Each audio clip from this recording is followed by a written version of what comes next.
Good afternoon. This hearing will come to order. I want to thank everyone for coming today to discuss the exciting potential of augmented reality technology. This past 4th of July weekend, many Americans began to notice an unusual phenomenon. More and more people, far more than usual, were going outside. Suddenly, sidewalks, parks, and local landmarks were packed with people wandering the great outdoors while burying their heads in their smartphones. These people, of course, were playing the smash hit mobile game Pokemon Go.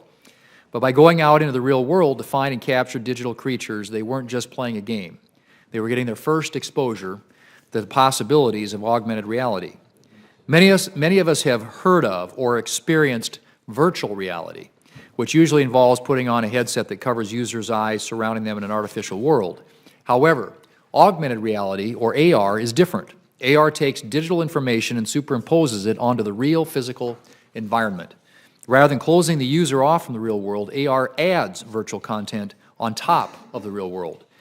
Pokemon Go accomplishes this by using a smartphone's camera to record the real world while the game displays digital characters over the image on the phone screen. More advanced AR headsets currently in development and use by industry have mixed reality capabilities that can map the user's surroundings in real time and allow virtual content to convincingly interact with the physical world. These more advanced AR devices and techniques show that the potential of this technology goes far beyond smartphone games and could one day have a major impact on manufacturing, transportation, medicine, and eventually the daily lives of average Americans. For example, imagine a worker in a factory whose job is to assemble an advanced jet engine for a new airliner. With an AR headset, that worker could see step-by-step instructions floating above his workstation and with the exact spot he is supposed to weld being digitally highlighted. Or imagine a medical student who can train on a virtual 3D model created from scans of a real patient. Or an EMT in a rural area who can receive real-time instructions from a specialist in a hospital hundreds of miles away on how best to stabilize a patient while help is on its way. AR technology promises to take all of the information that has been confined to the internet over the past few decades and integrate it into the physical world where such content can be most useful and do the most good. Advanced manufacturing and other industries have already begun using AR for training new workers and have seen great improvements in safety and efficiency. We often hear about technology replacing workers, but AR provides an opportunity for technology to enhance workers instead by helping them with their training and making them more productive. In previous hearings, the Commerce Committee has held in previous hearings, this committee has held on new and emerging technologies such as the Internet of Things and autonomous vehicles.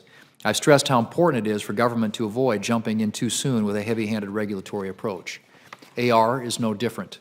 While there are certainly important policy questions to consider, such as the privacy of user data recorded by AR devices, it is essential that policymakers not unnecessarily stifle innovation.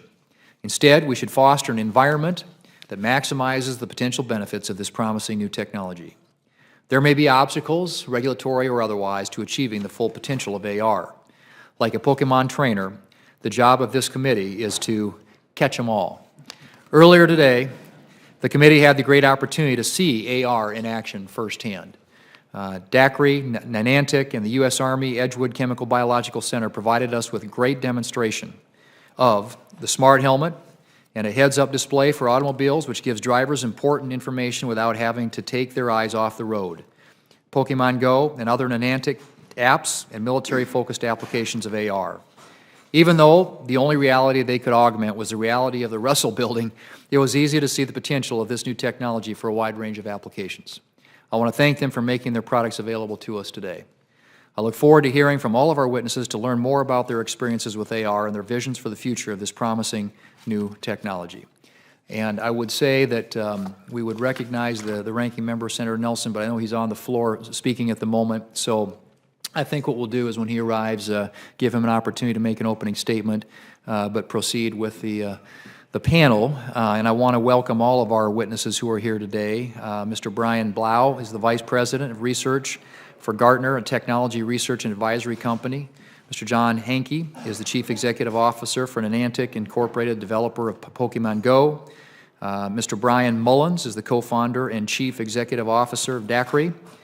Mr. Stanley Pierre-Louis is the General Counsel for the Entertainment Software Association, and Mr. Ryan Kao is an Assistant Professor of Law at the University of Washington. So I want to thank you all for being here and for taking the time to share the things that are going on in your world with us. As I said, we find it very exciting, and seeing firsthand some of the things that you all are doing here just a few minutes ago it's really cool. So we're delighted to have you all here. If you could confine your remarks to 5 minutes or thereabouts, and then we'll open it up to a few questions. And I'll start on my left and your right with Mr. Blau.